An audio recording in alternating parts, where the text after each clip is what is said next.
ASBL వారి శ్రీరామనవమి కళ్యాణ మహోత్సవం సింగర్ సునీత గారి మధురగానంతో మార్చి 27 సాయంత్రం 5:30కు బుక్ మై షోలో మీ ఉచిత పాస్ ఇప్పుడే బుక్ చేసుకోండి.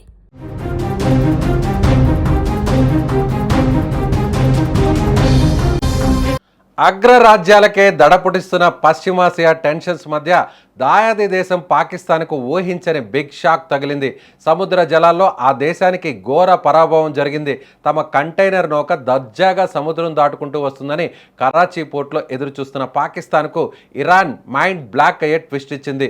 ముందుకు వెళుతున్న నౌకను అమాంతం వెనక్కి రప్పించి పాక్ పరువును నడి సముద్రంలో ముంచేసింది. అసలు హర్ముజ్ జలసంధిలో ఏం జరిగింది? పాక్ షిప్ను వెనక్కి పిలిపించడం వెనక ఇరాన్ ఇచ్చిన వార్నింగ్ ఏంటి? ఈ దెబ్బతో పాకిస్తాన్ ఎందుకు సైలెంట్ అయిపోయిందో చూద్దాం. పశ్చిమాసియాలో ఎప్పుడు ఏం జరుగుతుందో తెలియని యుద్ధ వాతావరణం నెలకొంది. ఈ క్రమంలో ప్రపంచ చమురు వాణిజ్య రవాణాకు గుండెకాయ లాంటి హర్ముజ్ జలసంధిపై ఇరాన్ ఉక్కుపాదం మోపింది. తమ సరిహద్దులో ఉన్న జలసంధి గుండా ఏ నౌక వెళ్లాలన్నా ముందస్తు అనుమతి తప్పనిసరి అని చేస్తూ ఇరాన్ కఠిన నిబంధనలను తీసుకొచ్చింది. పర్మిషన్ లేనిదే ఆ నీళ్లలో పడవ కూడా కదలడానికి వీల్లేదని తేల్చి చెప్పింది.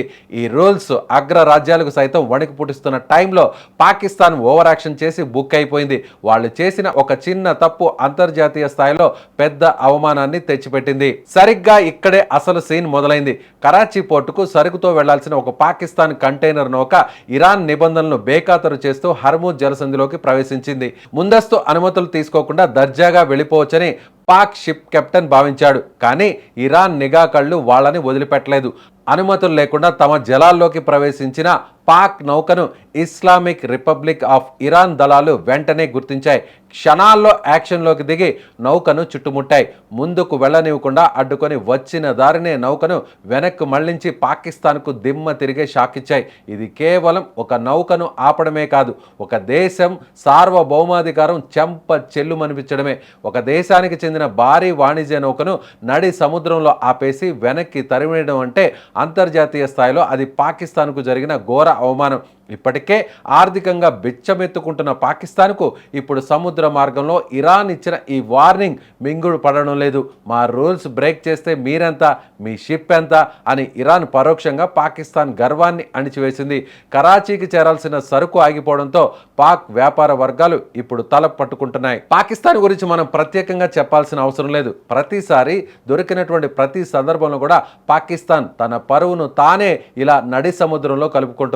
ముఖ్యంగా భారత్ విషయానికి వస్తే ఇప్పటికే అనేక చమురు షిప్లను అదేవిధంగా ఎల్పిజి గ్యాస్ షిప్లను సేఫ్గా ఇరాన్ మన ఇండియాకు ఆ షిప్పులను పంపించేయడంతో ప్రపంచ దేశాలన్నీ కూడా షాక్ అవుతున్నాయి. మన భారత ప్రధాని మోదీ అలాగే విదేశాంగ శాఖ మంత్రి జయశంకర్ చేస్తున్నటువంటి దౌత్యం వల్ల ఇప్పటికే స్ట్రైట్ ఆఫ్ హార్మూజ్ నుంచి అనేక నౌకలు క్షేమంగా మన భారతదేశాన్ని తీరానికి చేరుకున్నాయి. అలాగే ఇప్పటికే మన తీరంలో కూడా లంగర్ వేసి అక్కడ ఉన్నటువంటి ఆయిల్ను, న్యాచురల్ గ్యాస్ని, ఎల్పిజిని కూడా సేఫ్గా మన ఇండియాకి తీసుకొచ్చి యాజ్ ఇట్ ఈజ్గా వాటిని సరఫరా కూడా చేస్తున్నటువంటి పరిస్థితి. కానీ పాకిస్తాన్ ఇదే విధంగా, అంటే ఇండియా ఏ విధంగా అటు ఇరాన్కు మిత్రదేశంగా ఉందో పాకిస్తాన్ కూడా ఇరాన్తో దౌత్యం చేస్తుంది. ఇరాన్తో కూడా ఒక మిత్రదేశంగా ఉంది కాబట్టి ఎలాంటి విభేదాలు విద్వేషాలు లేవు. కాబట్టి ఇండియా షిప్లను ఏ విధంగా ఇరాన్ వదిలిపెట్టిందో, సేఫ్గా వాళ్ళ తీరానికి పంపించాయో, మన ఇండియా తీరానికి తీసుకొచ్చాయో, అదేవిధంగా పాకిస్తాన్ జెండా ఉన్నటువంటి నౌకలను కూడా,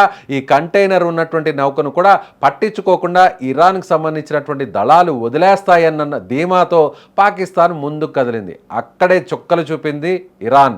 మీరు ఇండియా కాదు, ఇండియా పాకిస్తాన్ ఎప్పుడు ఒకటి కావు.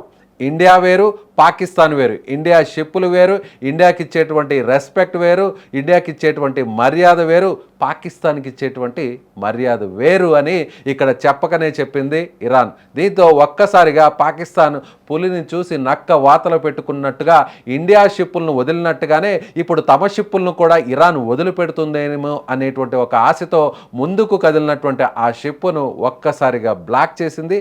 ముందుకు వెళ్ళిన షిప్పును వెనక్కి అదే రూట్లో తెప్పించి ఇరాన్ పాకిస్తాన్ను తీవ్రంగా అవమానించింది. ఇప్పుడు పాకిస్తాన్ ఇరాన్ని ఏమీ అనలేనటువంటి పరిస్థితి. ఏమాత్రం అన్నా కూడా ఇప్పుడు గల్ఫ్ దేశాలకి ఎలాంటి బుద్ధి చెప్పిందో ఇరాన్ అదే స్థాయిలో ఇప్పుడు పాకిస్తాన్ కూడా బుద్ధి చెబుతుందేమో అని పాకిస్తాన్ నాయకులు ఇప్పుడు భయపడుతున్నటువంటి పరిస్థితి. సో ఇప్పుడు పాకిస్తాన్కు అరేబియా మహాసముద్రంలో జరిగినటువంటి ఈ భంగపాటు నడి సముద్రంలో పాకిస్తాన్ పరువు పోగొట్టుకోవడంపై మీరేమనుకుంటున్నారో మీ అభిప్రాయాన్ని కామెంట్ చేయండి.